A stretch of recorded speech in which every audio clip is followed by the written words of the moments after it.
I was 42 years old when my cat scratched my face, and I accidentally found out he'd been running a secret social media account about me for 3 months. His name is General. I found him in a rain-soaked cardboard box outside my apartment building, a scrawny orange tabby with enormous eyes and ribs that stuck out like piano keys.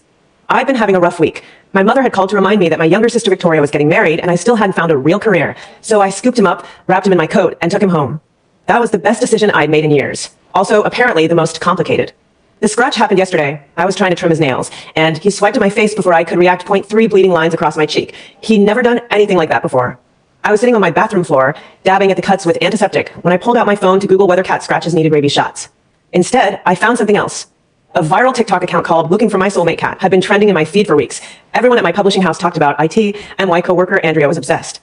This cat's commentary on their owner is the funniest thing I've ever read. She'd said, "I never clicked on it. Too busy. Too tired. Too distracted by the phone calls from my mother asking why I wasn't more like Victoria." But now, with blood drying on my cheek and a guilty orange cat watching me from across the room, I opened the account. The latest post was from 2 hours ago to a photo of an orange cat sitting on a pink sofa, looking directly at the camera. The caption read, "Scratched my least favorite human today. Will she finally kick me out?" My blood went cold. That sofa. That angle. That cat. It was my sofa. My apartment. My cat. I scrolled down. The first post was dated 3 months and 5 days ago, the day before I'd found General.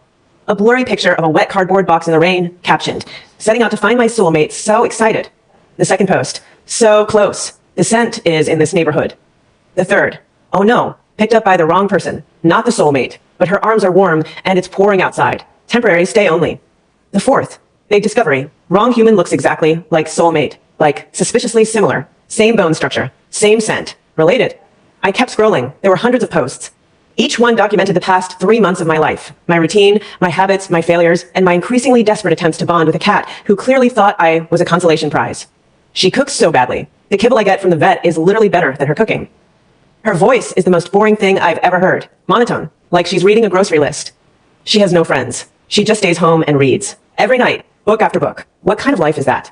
I figured it out. She's actually the sister of my soulmate. My soulmate is the pretty one, the one with the Instagram followers and the social life. The one who doesn't smell like old paper and regret. Then, a few weeks later, the sister finally came over today that I almost broke free. She held me, and I felt the real connection. But then she left, and wrong human closed the door and said, "No, you stay with me. Like I'm property, like I'm hers." My sister Victoria, of course, the golden child. The one who'd inherited everything from her parents. Their approval, their admiration, their financial support. The one who had a thriving social media career, a rich fiancé, and a life that looked like a Pinterest board. I didn't have any of that. I was the older sister who dropped out of law school to take care of our dying father, who left me nothing but a note saying, "I'm sorry, I couldn't give you more." I was the one who'd worked 3 jobs to pay for my mother's health insurance after my father died, only to watch my mother funnel all my paychecks into Victoria's career development fund. I was the one who'd walked away from the family money, what little there was, because I'd realized that being invisible to them was less painful than constantly begging to be seen. I didn't even own this apartment. I was renting it. I didn't have a car. I took the bus. I saved scraps of my paycheck to buy the expensive cat food that General wouldn't even thank me for. And now my cat had been documenting my mediocrity online for 3 months with a growing audience of people who found my life hilarious. I scrolled further. Something had changed around the 1-month mark. The post started including details I hadn't noticed at first. She got a mysterious phone call today. Her whole demeanor shifted. She said, "Yes, I understand," and hung up. Then she stared at the wall for an hour. Someone sent her a package. I tried to open it, but she grabbed it too fast. She hid it in her closet. She never hides anything. She's been looking at legal documents lately. I don't understand human law, but I know the word inheritance when I see it. She's been Googling something about contested estates. I hadn't Googled anything about contested estates. I hadn't gotten a mysterious package. I hadn't. But then I remembered 0.3 weeks ago, a lawyer had contacted me, and my father's cousin, an elderly man I'd never met, had left me something. I hadn't opened the letter yet because I was too scared of what it might be. Another disappointment. Another reminder that I was the one who didn't matter.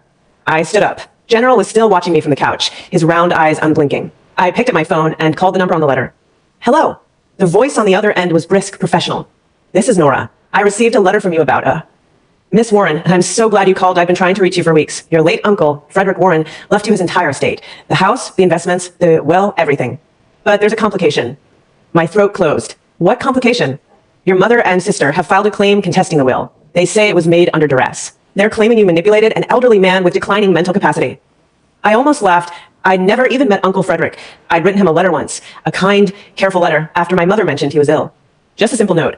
"I hope you're doing well. I'm sorry we never got to know each other. I think of you often. I'd send it with a gift card to a bookstore because I'd heard he liked reading." That was the extent of our relationship. He left everything to me. Everything, including the shares in a company you've never heard of. Warren Holdings, it's not a huge operation, but it's stable real estate, some tech investments. We're talking about a net value of approximately $11 million. The number didn't register immediately. I was still processing the first part, and my mother and sister had filed a claim. They'd contested the will. They were trying to take away the only inheritance I'd ever been given. Miss Warren? I'm here. The hearing is in 3 weeks. I need you to prepare. They're going to bring in every piece of personal history they can find to paint you as incapable of managing this estate. Your mother is probably already building a case. My mother was already building a case. Of course, she'd always been on Victoria's side. Victoria needed the money more, or so the reasoning went. Victoria had a wedding to plan, a reputation to maintain. Victoria was the one who'd earned their love by being beautiful and successful and compliant. And I was just the one who tried too hard and failed too often. Thank you, I said. I'll be ready. I hung up and looked at General. He was still watching me, but something had shifted in his posture. His ears were pricked forward. His tail was still. You knew, I said. You knew about the inheritance. He blinked. Then he did something I'd never seen him do before. He walked over to my feet, pressed his head against my shin, and let out a low, rumbling purr. I didn't know if it was an apology or an acknowledgement, but I took it as both. That night, I got a call from my mother, Nora. Her voice was casual, pleasant. I wanted to remind you about Victoria's engagement dinner. It's this Saturday at the club. You will come, won't you? Of course. Wear something nice. You know how she likes you to look presentable. I almost said something that I almost brought up the will, but I'd learned that confronting my mother directly was like trying to punch fog. She'd deny everything, cry, make herself the victim, and somehow I'd end up apologizing. I'll be there, I said instead. Good. And Nora? Yes. Please try not to embarrass your sister. It's her special day. She hung up before I could respond. I sat there in the silence. General curled at my feet and thought about all the special days I'd been forced to attend. Victoria's graduation. Victoria's engagement party. Victoria's appearance on some local morning show as an up-and-coming influencer.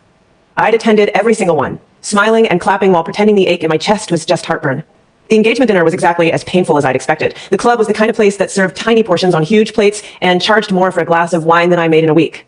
My mother had selected a table near the back, away from Victoria's real friends, and had positioned me next to the least interesting relative she could find, Aunt Margaret, who'd spent the last 20 years collecting porcelain dolls and talking about them at length. Victoria arrived in a white silk dress that probably cost more than my entire wardrobe. She was radiant, laughing, holding her fiancé's hand. My mother practically floated toward her, kissing both cheeks. You look stunning, darling. The dress, is that the one I helped pick out? It was all you, Mom. You have such great taste. I watched the ritual, the performance, the way they orbited each other, confirming and reinforcing each other's importance. Then Victoria turned to me. Her smile didn't waver, but something in her eyes went flat. Nora, so good of you to come. I wouldn't miss it. How's the publishing job? Still reading other people's books. Someday I'll publish my own. She laughed, a light, airy sound that she perfected in front of 100 makeup tutorials. Oh, Nora, that's cute. You really think you have a story to tell? The weight of her dismissal hit me harder than it should have. I've been dismissed my whole life, by teachers, by classmates, by my own mother. But somehow, coming from Victoria, it still had teeth. She's been reading some book about estate law, my mother said, steering the conversation deeper into the minefield. I told her that's not going to get her anywhere. If she really wants to improve her situation, she needs to work on her image. Nora's image is fine, Victoria said, patting my hand condescendingly. She just needs to try harder. More makeup, better angles. You know. I excused myself to the bathroom, not because I needed to go, I just needed air. The hallway was empty. I stood by a window and looked out at the parking lot. Then I heard footsteps. Nora. I turned. It was Victoria's fiancé, Marcus. He had that lawyer's face, controlled, impassive, a little calculating. Everything okay? You look like you needed a break. Ivy fine. Just needed some quiet. He nodded. Then he pulled out his phone. I've been meaning to ask you about something. A notice crossed my desk last week. Something about a contested will. My stomach dropped. What about it? Your mother's been making calls. She's been telling people you coerced an old man into changing his will, that you exploited a vulnerable person. That's a lie. I know. I checked the records. Frederick Warren had his competency assessed by 2 doctors, and the will was witnessed by his lawyer and a notary. Your mother's case is built on nothing but rumor. So, why is she going through with this? Marcus looked at me with something I hadn't expected, empathy. Because she's a narcissist and you've never stopped being the scapegoat. She's terrified that if you get money, you'll escape her control. And Victoria needs that money to keep up her lifestyle. The words landed like blows, but they were also freeing. Someone finally saw the pattern. What happens next? I asked. You show up. You bring everything you have. And you let the truth speak for itself. The hearing was 3 weeks later. I walked into the courtroom with a folder full of documents, my uncle's will, the competency assessments, a letter I'd written him that he'd framed and kept in his hospital room. My mother and Victoria sat on the other side of the courtroom, flanked by their attorney, a sharp-eyed woman who looked like she'd never lost a case. All rise. The judge entered. I stood, heart pounding. The proceedings were brutal, and my mother testified first. She painted a picture of me as a struggling, desperate woman who'd manipulated a dying man into giving her money I didn't deserve. She used every misstep I'd ever made, the dropped classes, the failed relationships, the emotional distance, as evidence of my incompetence. Your Honor, my mother said, her voice trembling with false tears, my daughter has always been jealous of her sister. She's never been able to succeed on her own. If she gets this money, she'll waste it, she'll ruin her life, and probably ours too. Victoria took the stand next, crying on cue about how the inheritance would have made such a difference for her upcoming marriage. That I, her poor, bitter sister, had taken away her dream wedding. By the time they were done, the courtroom felt thick with their lies, but I was dizzy. The air was heavy, my hands were shaking, and I felt the familiar sensation of being erased by a story that wasn't mine. Then my attorney called the accountant. Mr. Chen, can you tell the court about Frederick Warren's finances? Certainly. The accountant adjusted his glasses and began. Mr. Warren had been running the family business for 42 years. He was fully aware of his holdings until the day he died. His competence was never in question. Did he ever mention any of his nieces? No, he only mentioned one person in the final year of his life, Nora Warren. He said she had integrity. He said she was the only one in the family who'd ever written him a letter that didn't ask for anything. My mother's face went white. Victoria stopped crying. Her attorney shuffled papers, looking for an angle. I was excused to the restroom during a brief recess. General was there when I came out, somehow, waiting at the door of the building. I have no idea how he got there. I'd left him at home, but there he was, orange and round, sitting like a sentinel. You're not supposed to be here, I whispered. He blinked slowly, then pressed his head against my hand. The judge's verdict came 2 hours later. He ruled in my favor, dismissing my mother's challenge with prejudice. Based on the documentation of Mr. Warren's mental state at the time of his will's execution and the lack of substantive evidence of coercion or fraud, the will stands as written. The gavel fell. The courtroom erupted in murmurs, and my mother stared at me with something I'd never seen in her eyes before, fear. Victoria was still crying, but this time there were no cameras. Just real, humiliated tears. I walked out into the hallway, General at my feet, and sat down on the nearest bench. The world felt fragile, like I'd been holding my breath for 30 years and had finally just exhaled. Mr. Chen found me there. There's something else, he said, sitting beside me. Your uncle's business, it's not just real estate. He was a silent partner in a tech company that went public last year. The shares were transferred into your name as part of the inheritance. Tech company? Warren Holdings, the majority investor. It's now worth approximately $40 million. You're not just getting an inheritance, you're inheriting control. I sat there, General purring in my lap, and watched my mother and sister walk past me without making eye contact. They were already planning their next move. I knew them well enough to know they wouldn't stop. But I also knew something else, something I'd learned from watching General's online posts, from his hidden observations of my life. People will believe what you show them, but the truth has a way of showing itself anyway. The first thing I did with the inheritance was buy the apartment building where General and I lived. Not because I needed a landlord to be gone, just because I wanted to make sure no one could take it away. Then I hired a PR firm. 2 weeks later, the story broke. A prominent local news outlet published an expose. Failed socialites family exposed in shocking inheritance battle. Complete with photos of my mother's and Victoria's luxury purchases, their documented financial mismanagement, and a timeline of their attempts to undermine my character. Victoria's followers found the article. Then the comments started. I used to follow her, but this is disgusting. She literally tried to ruin her sister's life over money she didn't earn. Rich people are so transparent. The next time my mother called, she was crying, really crying, not her performance tears. Nora, please, the damage is done. Victoria's lost half her followers. Her wedding is almost canceled. We've been humiliated. You've been exposed, I said, not humiliated. There's a difference. Nora. Mom, I've spent 40 years being invisible. I've spent 40 years watching you choose her. I've spent 40 years being told I was the broken one, the failure, the reason you couldn't sleep at night. I'm done. You can keep your narratives and I'm living my truth. General jumped onto the desk beside me. He'd changed a lot since the hearing. He still had opinions, plenty of them, but he'd also started showing something that looked like pride. Nora, my mother said again, her voice softer now. I'll send you a check. Enough for a modest apartment and living expenses. But that's all I'm giving you. And before I sign anything, you're going to have to admit that you were wrong. The line was quiet for a long time. Then, I was wrong. I was wrong about you. I didn't believe it completely, but it was a start. 6 months after the hearing, I published my first book that IT was a memoir, not about the inheritance, not about the family drama, but about the things General had taught me about patience, about showing up, about the quiet, steady work of building a life that mattered, even when no one was watching. It became a bestseller. Victoria never got her wedding. Her fiancé left her after the news coverage, and she spent a year trying to rebuild her reputation on TikTok. Eventually, she found a different kind of audience, one that didn't need her to be perfect. She messaged me once, a year after the hearing, with a simple apology. I replied, I forgive you. It wasn't for her. It was for me. General still runs his account. His audience has grown to 4 million, and he somehow made money from it, which he uses to buy expensive tuna. He hasn't changed much. He still critiques my cooking. He still thinks I'm the most boring person in the world. But sometimes, when I'm reading in the quiet hours of the night, he'll jump onto my lap, press his head against my hand, and let his purring fill the silence. That's enough. As for the rest of it, the money, the family, the endless scramble for approval, I let all of it go, because I'd finally learned what General knew the whole time. No matter how far you roam, the truth of who you are will always follow. The book sold well enough that I could leave the publishing house and start my own imprint. I named it after General, Tabby Press, and opened it in a small office in the same building where I'd lived. My mother and sister visited once, bringing baked goods and hesitant smiles. We ate cake and looked out the window at the city skyline. You did it, my mother said. You actually did it. I nodded. I always could. I just had to stop waiting for permission. That night, I went home to find a new post on General's account. A photo of him curled up in my lap, his eyes half-lidded and content. The caption read, "She finally found her soulmate, and it was herself all along." I smiled, scrolled past the thousands of hearts, and closed my phone. I had what I needed. I'd had it all along. I was 43 when my mother and sister showed up at my office with a lawyer and a proposal I should have seen coming. It was a Tuesday morning. I'd just finished a meeting with my editorial team about our upcoming fall list. General had somehow become a brand, and we were publishing an illustrated children's book based on his online persona when my assistant buzzed me. "Your mother and sister are here. They have someone with them. A lawyer, I think." I set down my coffee. Send them in. 3 years had passed since the inheritance hearing. I built a small publishing empire from scratch. Tabby Press had released 12 books, 3 of which had made the New York Times bestseller list, and my own memoir had been optioned for a film. I'd been profiled in business magazines, invited to speak at conferences, and generally treated like someone who'd finally arrived. My mother walked in like she owned the place. She was wearing a designer suit I'd never seen before, probably bought with the money I'd been sending her. Victoria followed close behind, looking thinner than I remembered, her eyes darting around the office like she was cataloging everything she could use against me. The lawyer was a man I recognized from the hearing. Marcus's former partner, actually, the one who had represented them during the contested will. Nora. My mother's voice was warm, practiced. "It's so good to see you. You look wonderful." "Thank you, Mom. What brings you here?"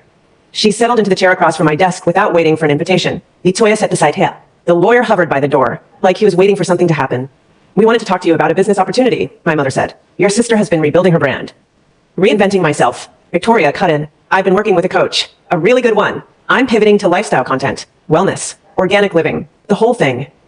And I said, "And we think you should bring me on at Tabby Press." Victoria said, like she was offering me a favor. "I have a following that I have connections that I could help you expand into lifestyle publishing. Wellness books, influencer collaborations, it's a natural fit." I sat back in my chair. "Victoria, you tried to destroy me in court. You publicly claimed I manipulated a dying man. You turned your followers against me." "That was years ago," my mother said, waving her hand like it was irrelevant. "We've all moved on. You've done so well for yourself, Nora. Now it's time to help your sister. That's what family does." The lawyer finally spoke. "Miss Warren, I should mention that there's a legal dimension to this. Your mother and sister have expressed concern about your business management. They've considered filing a petition to have you declared unfit to manage the estate." I blinked. "Excuse me?" "They believe the stress of the past few years has affected your judgment. They're not trying to take anything away from you. Of course, they just want to ensure the family's interests are protected. If you bring Victoria on as a partner, they'd be willing to drop the petition." I felt something cold settle in my chest. They were threatening me after everything I'd done, the money I'd given them, the forgiveness I'd offered. They were still trying to control me. "Mom," I said, my voice very quiet, "I gave you an allowance. I paid off your credit card debt. I bought Victoria a car when hers was repossessed. And this is how you repay me." "Repay you?" My mother's voice rose. "Nora, you were given everything. That inheritance should have gone to your sister. She has a future to build." General chose that moment to walk into the room. He'd been napping in my office closet. He claimed a cushion box as his personal throne, and he padded over to stand between me and my mother, his tail straight up like a flag. He looked at her with an expression that could only be described as judgmental. "What is that cat doing here?" my mother demanded. "He lives here. He's part of the company." "That's ridiculous." "Actually, he's the mascot. His image is on all the merchandise. He's more profitable than you are." The lawyer cleared his throat. "Miss Warren, perhaps we can reach a compromise." "No," I said. "There's no compromise. You came here with threats and demands. You didn't ask. You didn't negotiate. You tried to manipulate me, just like you always have. And it's not going to work." Victoria's face twisted. "You can't just say no. I'm your sister. You're the person who tried to destroy me, and now you're back because you need something I have." I stood up. "I'll give you one chance to walk out of here. Take the offer and leave me alone. Or I'll have security escort you out, and I'll cut off every cent of support I've been giving you." My mother's face went white. "You wouldn't. Watch me." They left, but the feeling of violation lingered. General jumped on my desk and sat in front of my keyboard, his eyes fixed on me. "I know," I said. I let them get under my skin. He made a sound, not quite a meow, more like a grumble of agreement. The next week, I started receiving threatening letters. Anonymous, but I knew the handwriting. My mother's cursive was unmistakable. "Your secrets will come out. You can't hide behind your money forever. People want to know the real Nora Warren, the one who faked the will, the one who betrayed her family." I showed them to my lawyer. "Can I press charges?"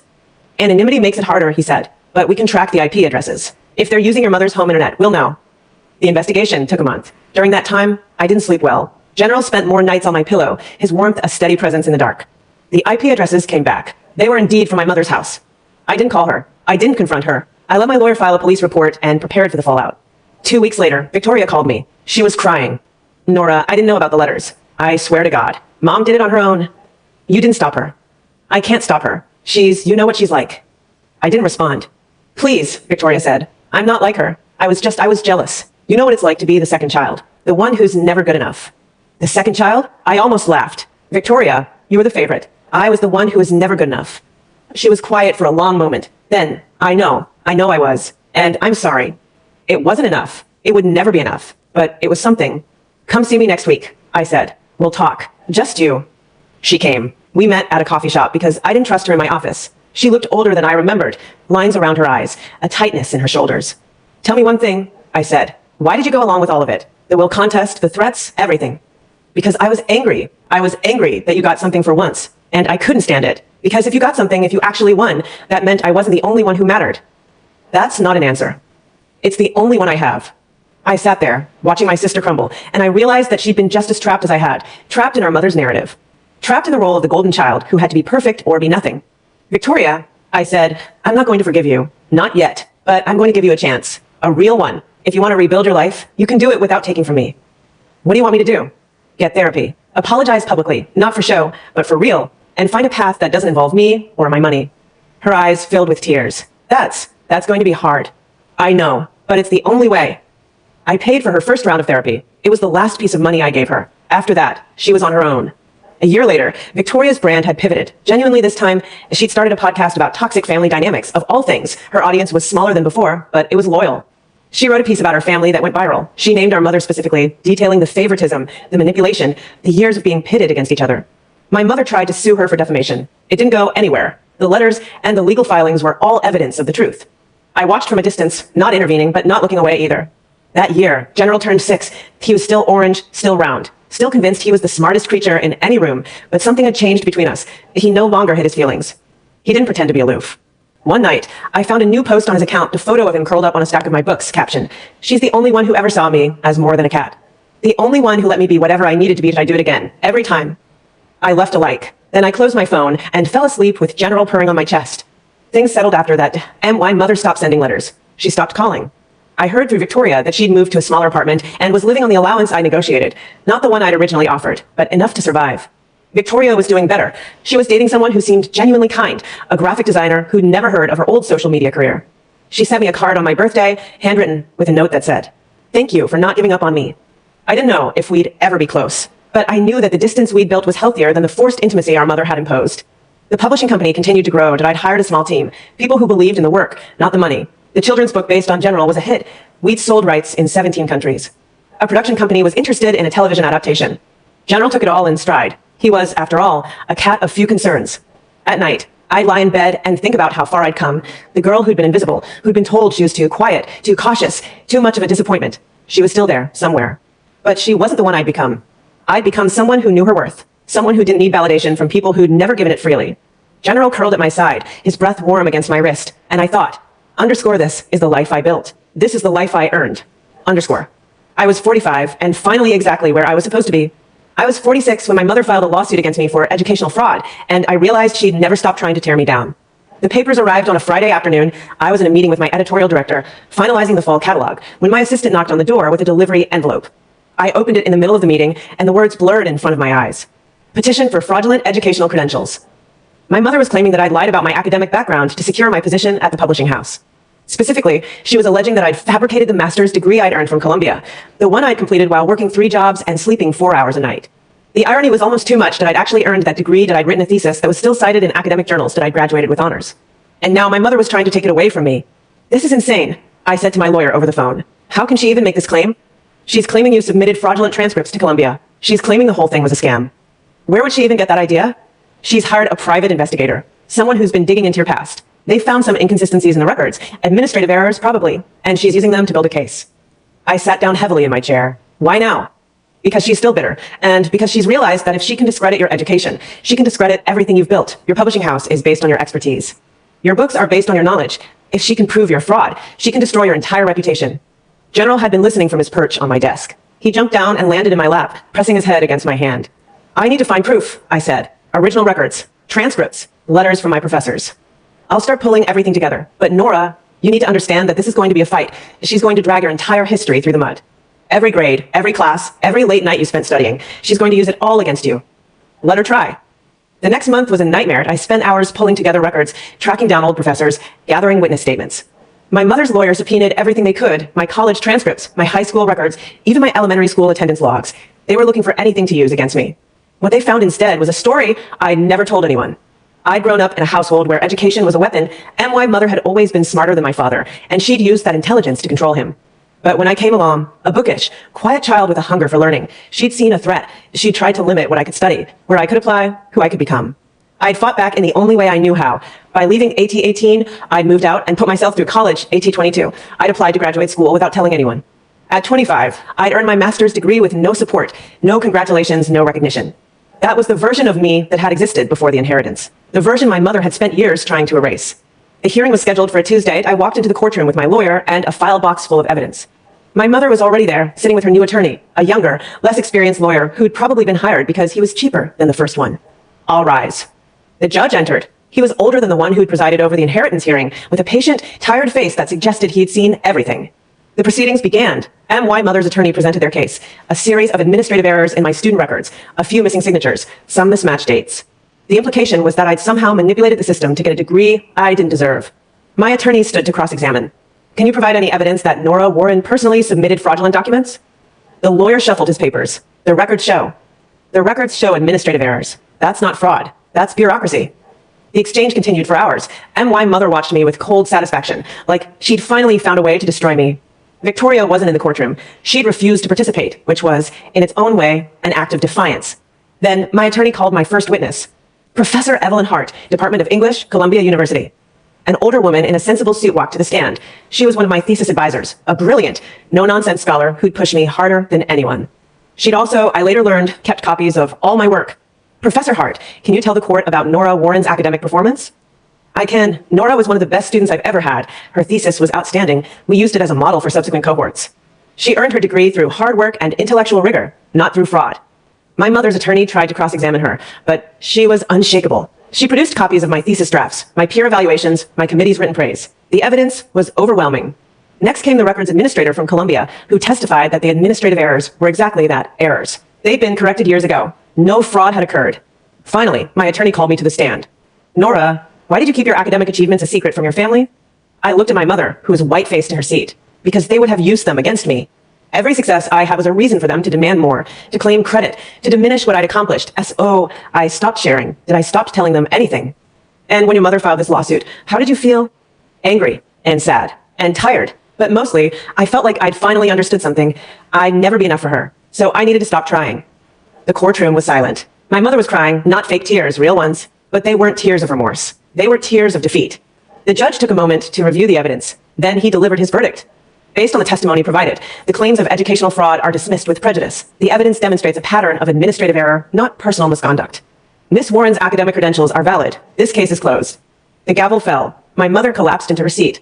I walked out of the courtroom with my attorney, feeling the weight of years finally lifting. General was waiting outside the courthouse. He'd somehow found a way there again, his orange coat bright against the concrete. He really did show up wherever you need him, my attorney said. He knows when I need him, I said, crouching down to pet him. He always does. What happened next was something I hadn't expected. An article appeared in the local newspaper, not about the lawsuit, but about the story behind it.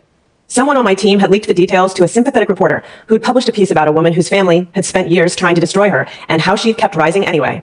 The piece went viral. My mother's name was mentioned. So was Victoria's. So were the years of favoritism and manipulation and the failed attempts to discredit me.